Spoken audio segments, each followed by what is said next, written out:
Hey guys, welcome back to the channel. In today's video, I'm going to show you how to remove fake followers on Instagram so you can keep your profile clean and boost your engagement.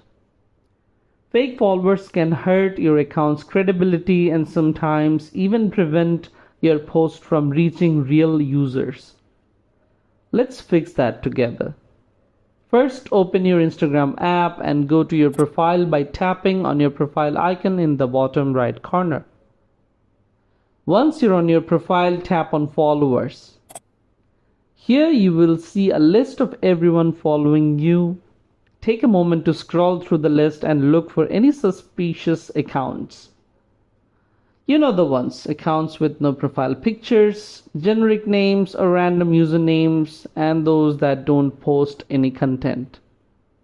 If you spot a fake follower, simply tap on their profile to open it. Now, if you're sure they're fake, tap the three dots in the top right corner of their profile and select Remove Follower. Thanks for watching. If you found this video helpful, don't forget to like, comment, share, and subscribe to the channel. I'll see you in the next video.